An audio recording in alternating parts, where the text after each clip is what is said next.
नमस्कार, जय हिंद, वंदे मातरम दोस्तों। स्वागत करता हूं आप सभी का आपके अपने बेहतरीन से चैनल यूट्यूब पर। दोस्तों आज हम लोग पढ़ने जा रहे हैं उत्तर प्रदेश पुलिस के प्रैक्टिस सेट को देखने जा रहे हैं। तो चलिए दोस्तों वीडियो को शुरू करते हैं समय को न बेकार करते हुए। आपका पहला प्रश्न है दोस्तों कि निम्नलिखित में से किस राज्य में द्वि सदनात्मक विधायिका नहीं है। तो दोस्तों आप सभी को बताना चाहूँगा उत्तर प्रदेश में भी हैं और बिहार में और कर्नाटक में भी हैं, परंतु याद रखिएगा मेरे दोस्त मध्य प्रदेश में नहीं है।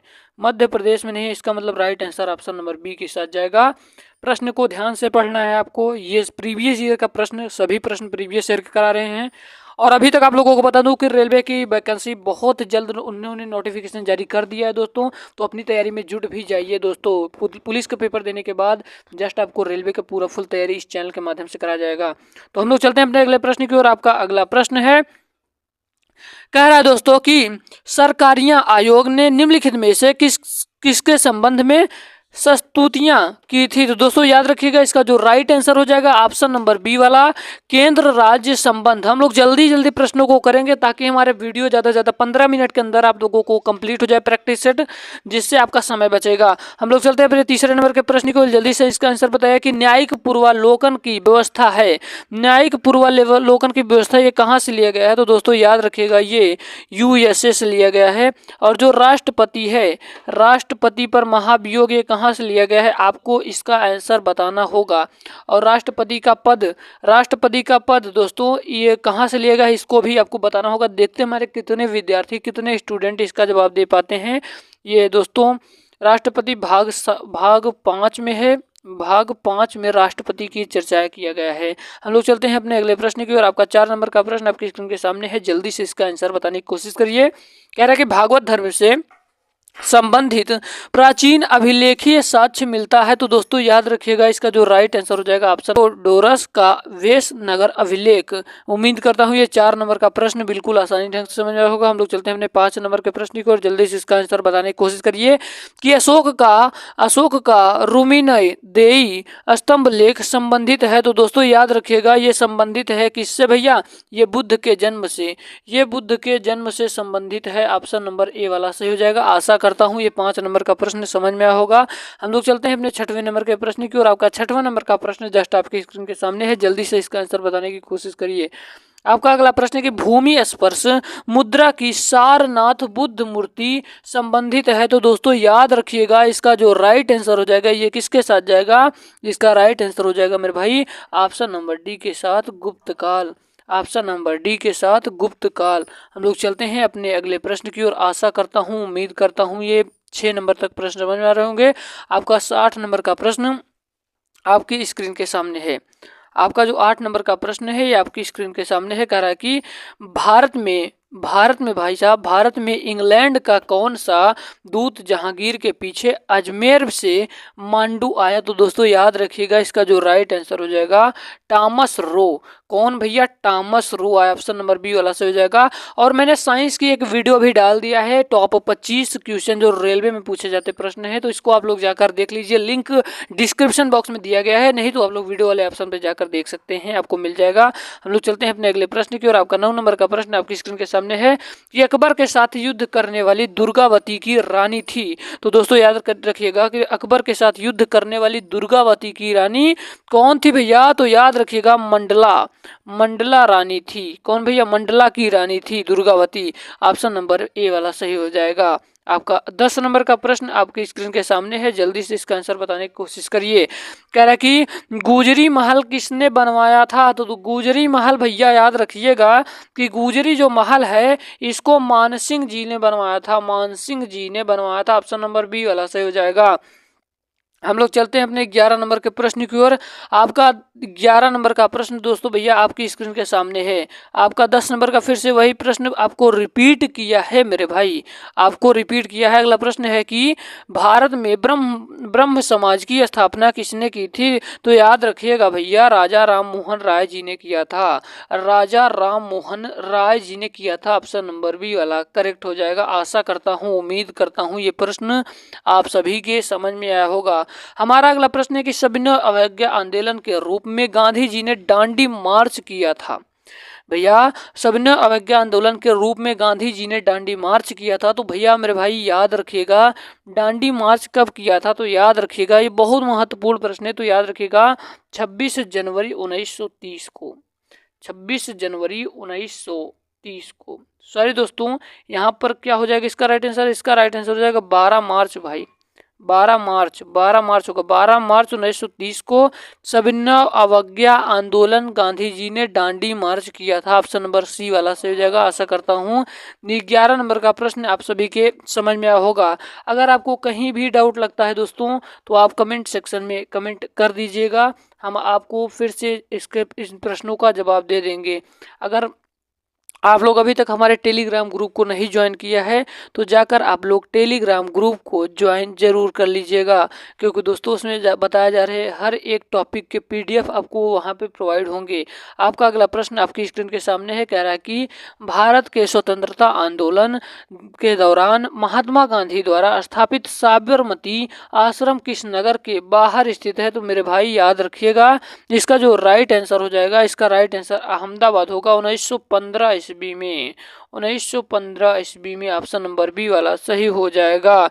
हम लोग चलते हैं अपने अगले प्रश्न की ओर। आपका अगला प्रश्न है कि स्वतंत्रता पूर्व अवधि में ब्रिटिश सरकार द्वारा भारत में आधुनिक शिक्षा के प्रसार का मुख्य उद्देश्य क्या था। तो दोस्तों याद रखिएगा, मुख्य उद्देश्य था छोटे प्रशासनिक पदों पर नियुक्ति हेतु शिक्षित भारतीयों की आवश्यकता ही इनका उद्देश्य था।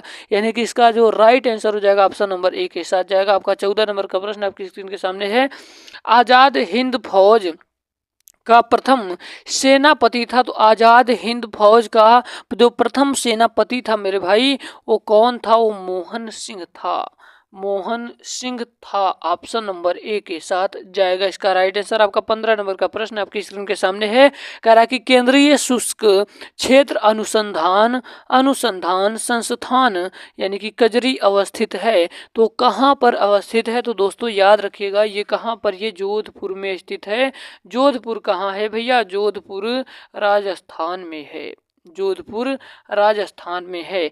आशा करता हूँ, उम्मीद करता हूँ ये 15 नंबर का प्रश्न समझ में आया होगा। आपका 16 नंबर का प्रश्न आपकी स्क्रीन के सामने है कि आजाद हिंद फौज का प्रथम सेनापति था। तो मेरे भाई याद रखिएगा, आजाद हिंद फौज का जो प्रथम सेनापति था ये था मोहन सिंह।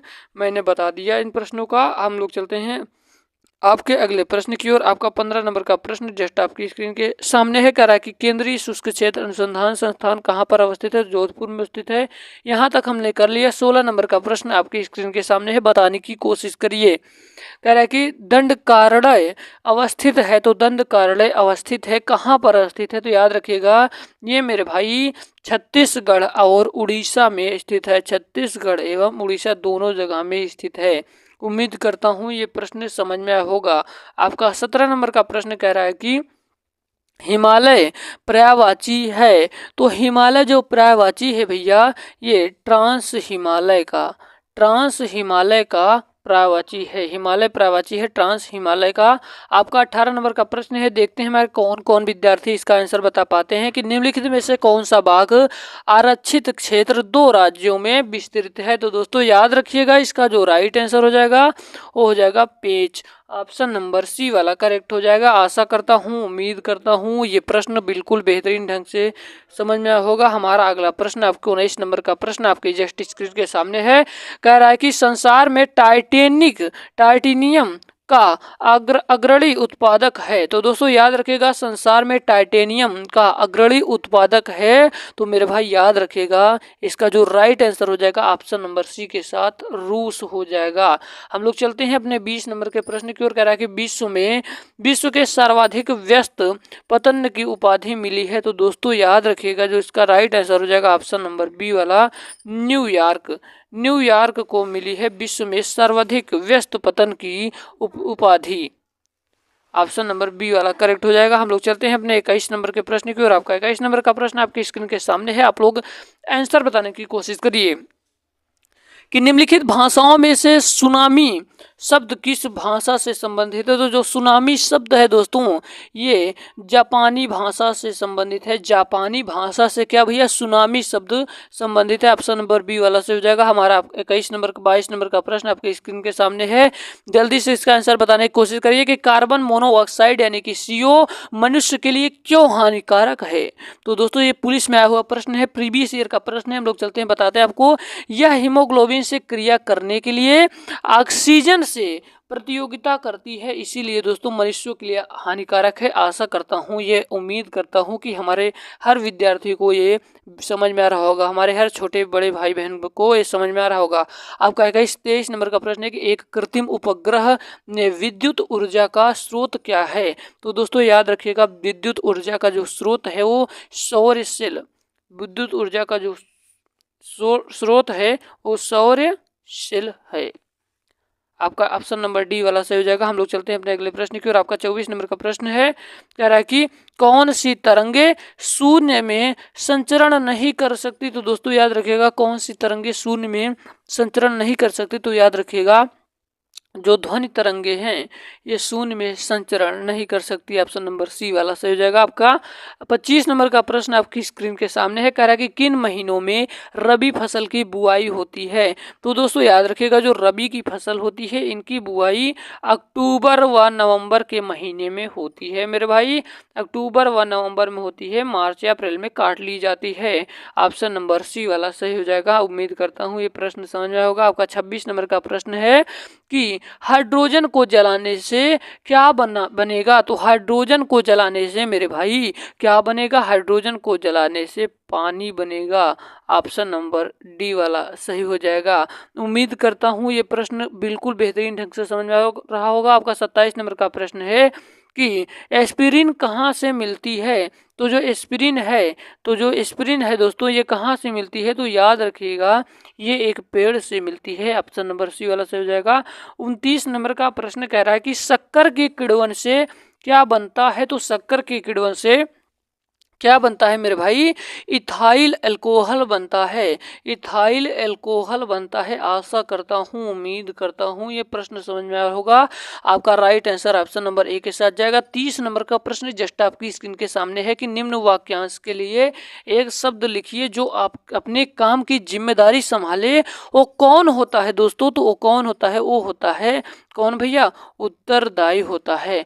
जो निम्न वाक्यांशों के लिए एक शब्द लिखिए जो अपने काम की जिम्मेदारी संभाले, वो कौन होता है? तो दोस्तों याद रखिएगा, उत्तरदायी होता है। अपना अगला प्रश्न है 31 नंबर का, निम्न में से शुद्ध वाक्य छाटिए। ये हिंदी के प्रश्न चल रहे हैं, तो इसका राइट आंसर हो जाएगा, उसने गुरु जी के चरणों में सिर झुकाया। यही राइट आंसर होगा। अब इसके बाद हम लोग करेंगे हिंदी का प्रैक्टिस सेट। तो दोस्तों बने रहिएगा, इस वीडियो के बाद करते हैं जस्ट तुरंत मिलते हैं एक नए वीडियो और धमाकेदार वीडियो के साथ। तब तक के लिए जय हिंद, वंदे मातरम, मेरा भारत महान।